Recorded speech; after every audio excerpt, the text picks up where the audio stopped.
India में अब हमें डिजिटल एक्टिविज्म के नाम पे कॉकरोच इफेक्ट देखना पड़ेगा, बट इसके कुछ फायदे भी हैं पर नुकसान भी याद रखने पड़ेंगे।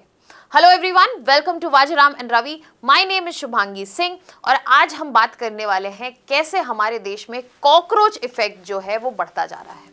यहाँ पर अगर हम बात करें इनके एग्जाम्पल्स की तो हमें ऐसे कई डिजिटल मूवमेंट्स देखने को मिले हैं जो कॉकरोच जनता पार्टी की एपरेंट सक्सेस के जस्ट बाद स्टार्ट हुए हैं, जैसे कि रिजर्वेशन हटाओ आंदोलन, E20 जनता पार्टी और RRSP। तो यहाँ पे आज हम ये सेशन में इन डिटेल समझेंगे कि आखिरकार ये कॉकरोच इफेक्ट है क्या, ये हो क्यों रहा है, और साथ ही साथ हम यहाँ पर एक क्लियर अंडरस्टैंडिंग लेना चाहेंगे कि क्या ये टाइम है कि फाइनली डिजिटल एक्टिविज्म हमारी कंट्री में आ गया है। अगर आ गया है तो यूथ इससे कैसे कनेक्ट कर रहे हैं, इसको कैसे फैसिलिटेट कर रहे हैं, वो भी समझेंगे।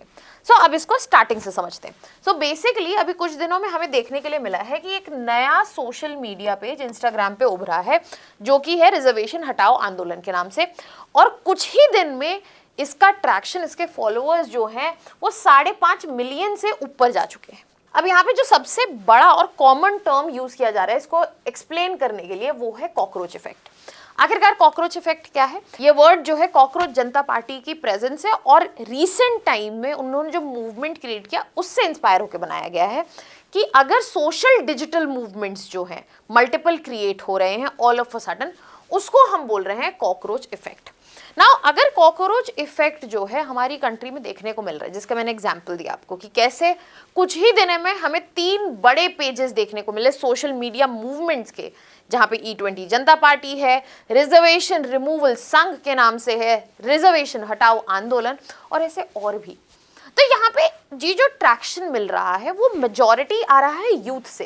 तो यहाँ पे क्वेश्चन ये है कि ये कनेक्ट जो है ये ऑर्गेनिकली हो रहा है और कैसे हो रहा है।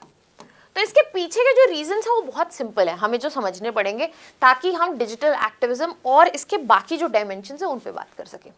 अगर हम एट प्रेजेंट यूथ को देखें तो ये एक ऐसी जनरेशन है जो कि डिजिटल मीडियम्स, डिजिटल कम्युनिकेशन से बहुत फ्रीक्वेंट है, बहुत कंफर्टेबल है।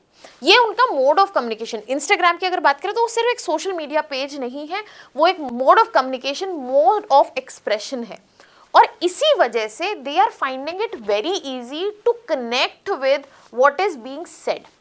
इसके अलावा यहाँ पे ये भी फील हो रहा है यूथ को कि that they are not being heard, their problems are not being addressed. उनका अनएम्प्लॉयमेंट का इशू, एजुकेशन का इशू, स्किल मिसमैच का इशू, ये कोई सुन नहीं रहा है। दीज मीडियम्स आर ग्रेट कि अपनी बात सुनाई जाए। उसके अलावा अगर हम यहाँ पे सोशल मीडिया मीडियम्स की बात भी करें, प्लेटफॉर्म्स की, चाहे फेसबुक हो, चाहे इंस्टाग्राम हो, चाहे एक्स हो, ये सारे ही बहुत लो बैरियर पार्टिसिपेशन मांगते हैं। आपको कोई ट्वीट पसंद आया, आपने एक बटन में रीट्वीट कर दिया। आपको इंस्टाग्राम पे कुछ अच्छा लगा, आपने लाइक शेयर सब्सक्राइब कर दिया, आपने उस बंदे को फॉलो कर लिया, उस मूवमेंट को फॉलो कर लिया। बट अगर आप पहले देखें, अगर आपको कोई प्रोटेस्ट का कॉज समझ में आ रहा है तो आपको अपनी ऑफलाइन प्रेजेंस दिखानी पड़ती थी। अपनी जिंदगी में से एक अच्छा खासा टाइम निकाल के आपको कहीं जाके स्पेंड करना पड़ेगा उस कॉज के लिए। तो यहाँ पे बैरियर जो है पार्टिसिपेट करने का वो नॉन एग्जिस्टेंट है, और यहाँ पे लो एफर्ट पार्टिसिपेशन जिससे काफी थ्रस्ट भी मिल रहा है वो हमें देखने को मिल रहा है। और इसके अलावा एक बहुत इंपॉर्टेंट कंपोनेंट है जो अभी तक मिसिंग था हमें मूवमेंट से, वो है सेंस ऑफ कम्युनिटी। यहाँ पे लोग जो हैं जो इस पर्टिकुलर पॉइंट, जो भी सोशल मीडिया मूवमेंट स्टार्ट हो रहा है उससे रिलेट कर पा रहे हैं, और इन्हीं पॉइंट्स की वजह से हम ये देख पा रहे हैं कि सोशल मीडिया मूवमेंट्स एक नहीं, 2 नहीं, मल्टीपल स्टार्ट हो रहे हैं, और इसी मल्टीपल मूवमेंट्स को हम कह रहे हैं cockroach effect. Now in this context सबसे पहली चीज जो हमें समझनी है वो ये समझनी है कि जो ये नए सोशल मीडिया मूवमेंट्स आए हैं, जैसे कि रिजर्वेशन हटाओ आंदोलन, E20 Janata party and more, यहाँ पे इनका पर्पस क्या है, ये करना क्या चाह रहे हैं, और क्या ये CGP से अलग है या नहीं। तो अगर रिजर्वेशन हटाओ आंदोलन को आप देखें तो यहाँ पे ये भी एक इंस्टाग्राम पे ही बनाया हुआ डिजिटल मूवमेंट है, जिसका मेन फोकस किस बात पे है कि कास्ट बेस्ड जो रिजर्वेशन है उसको हटा दिया जाए और किसी भी रिक्रूटमेंट या फिर एग्जाम जो है उसमें रिजर्वेशन ना देके मेरिट बेसिस पे एडमिशन हो। साथ ही साथ इनकी और भी डिमांड्स है कि जो इकोनॉमिकली वीकर सेक्शंस हैं उनको फाइनेंशियली सपोर्ट किया जाए rather than just focusing on reservation. And main focus यहाँ पे इस बात पे भी है कि जो रिजर्वेशन पॉलिसी है उसका पीरियोडिकली ओवरहॉल होना चाहिए, चेंज होना चाहिए। सिमिलरली जैसे कि मैंने कहा कि और भी यहाँ पे ऐसे मूवमेंट्स आए हैं जैसे कि E20 जनता पार्टी, ये भी एक डिजिटल मूवमेंट है। But the question is are they exactly same to CGP? क्या ये CGP की ही कॉपी कर रहे हैं? तो यहाँ पे हमें ये बात थोड़ी ध्यान से समझनी पड़ेगी कि अगर हम बात करें स्ट्रैटेजी की तो हाँ ये सेम चीज कर रहे हैं, yes they are following this strategy. But अगर हम यहाँ पे इश्यूज की बात करें, यहाँ पे हम कॉन्टेक्स्ट को समझने की बात करें तो नहीं, CGP से ये बहुत डिफरेंट है। क्योंकि CGP जो है एक ब्रॉड प्रॉब्लम, एक पेन पॉइंट स्पेशली यूथ का, उसे एड्रेस करने की कोशिश कर रही थी। बट यहाँ पे जो स्पेशली अगर हम एक केस स्टडी के तौर पे RHA को देखें तो यहाँ पे एक बहुत ही wide constitutional debate, sensitive topic जो कि रिजर्वेशन है, RHA उस पर फोकस है, RHA इस पर डिबेट चाहती है। यहाँ पे सोशल जस्टिस का बड़ा सवाल उठ रहा है। But at the same time CGP ने रियल आंसर्स के अलावा साथ ही साथ इमीडिएट एक्शन पे फोकस किया, वो भी एक पर्टिकुलर नीश कैटेगरी में जहाँ पे प्रोबेबली ये पॉसिबल था।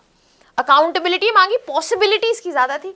बट अगर हम रिजर्वेशन जैसे बड़े सेंसिटिव टॉपिक को देखें तो इस पर किसी तरीके का immediate action specially digital movement के थ्रू थोड़ा डिफिकल्ट है एक्सपेक्ट करना।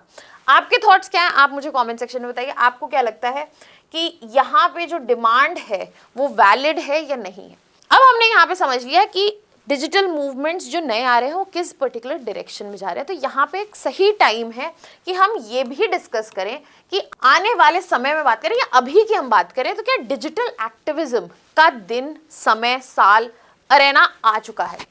तो यहाँ पे डिजिटल एक्टिविज्म से बेसिक मतलब क्या है पहले वो समझना पड़ेगा। डिजिटल एक्टिविज्म बेसिकली ये कहता है कि हम सोशल मीडिया, ऑनलाइन प्लेटफॉर्म्स को यूज करके पब्लिक अवेयरनेस बढ़ाएं, यहाँ पे मोबिलाइज करें पब्लिक को, यहाँ पे कम्युनिटीज को बिल्ड करें और साथ ही साथ पब्लिक डिस्कोर्स को यहाँ पे इन्फ्लुएंस करें। तो ऐसा तो होता हुआ हमें दिख रहा है अपनी कंट्री में। So that means digital activism is here. But the problem with digital activism is not just it has benefits. It does have benefits. It facilitates a lot of things. यहाँ पे जो प्रेशर ग्रुप्स का काम हो रहा है, opposition का काम हो रहा है, आज वो हम डिजिटल एक्टिविज्म के थ्रू सिटीजन्स हो करके दिखा रहे हैं। But at the same time हमें ये रिकग्नाइज करना पड़ेगा कि आज के समय का जो डिजिटल एक्टिविज्म है उसके बहुत बेनिफिट्स हैं। जैसे कि यहाँ पे लो कॉस्ट में हम एक्टिविज्म की बात कर सकते हैं, इसके अलावा नेशन वाइड रीच हो सकती है, इमीडिएट कम्युनिकेशन हो सकता है, डिसेंट्रलाइज्ड लीडरशिप हो सकती है, ये सब पॉसिबिलिटी है। बट इस डिजिटल एक्टिविज्म के साथ, जैसे ये कॉइन के दो पहलू होते हैं, हमारे सामने कुछ बड़े चैलेंजेस भी हैं। Fake news, deep fakes, miscommunication, rights, polarisation, echo chambers and so much more. तो यहाँ पे डिजिटल एक्टिविज्म के अगर बेनिफिट्स हैं, उसके बेनिफिट्स भी हमारे देश को देखने को मिलेंगे क्योंकि ये एरा आ गया है। बट हमें आने वाले समय में इन चैलेंजेस का भी ध्यान रखना है। Now on this note, I'll be leaving you here with the prelims practice question। बहुत easy सा क्वेश्चन है जो टॉपिक मैंने उसे पढ़ाया। इसका आंसर आप मुझे कमेंट सेक्शन में बताइए। That was all from my side. Thank you so much.